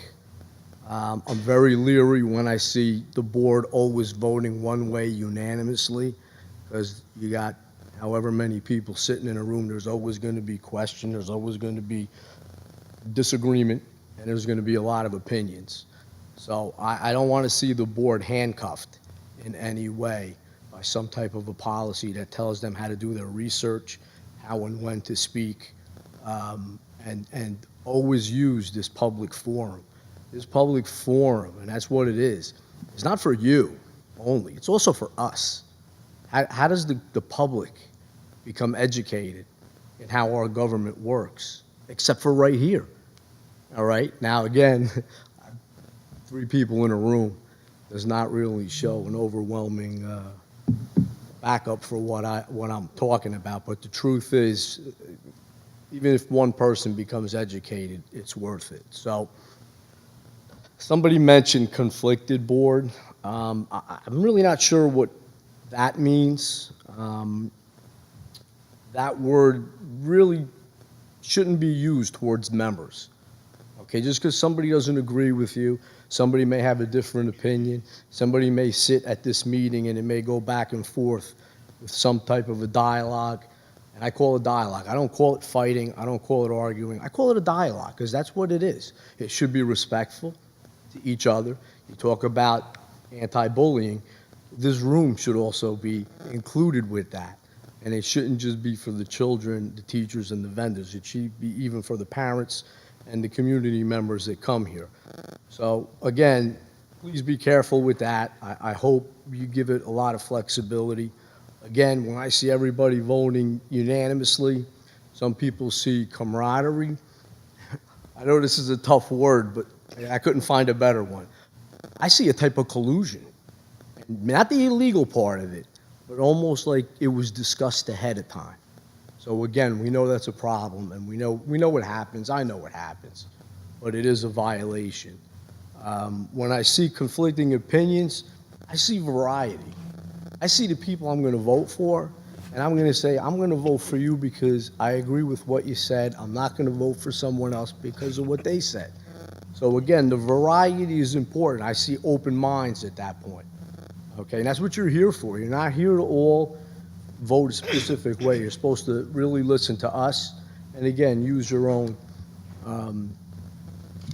real life experience. So again, I also want to see people working with respect. This forum is where the members can educate each other, but more importantly, I'm going to reiterate, it's for the taxpayer. It's very important for me to learn. I do want to reach out and say thank you to the teachers. I know Mrs. Aguilera did mention that, and your scores go up, you guys, a little bit, but mostly it's from those teachers that are busting their humps every day. I see we had a little bit of a decrease in enrollment. Doesn't look like much, 4.5%. Do you guys, I'm just going to throw it out there. I don't know if you do any type of analysis to see if people moved away, to see if people pulled kids out of the district to go to private school. I don't know. I hope you do. If you do, maybe that'll be published somewhere so we know what's going on with that. And again, as you may know, I may or may not know, I'm Italian, right? First generation.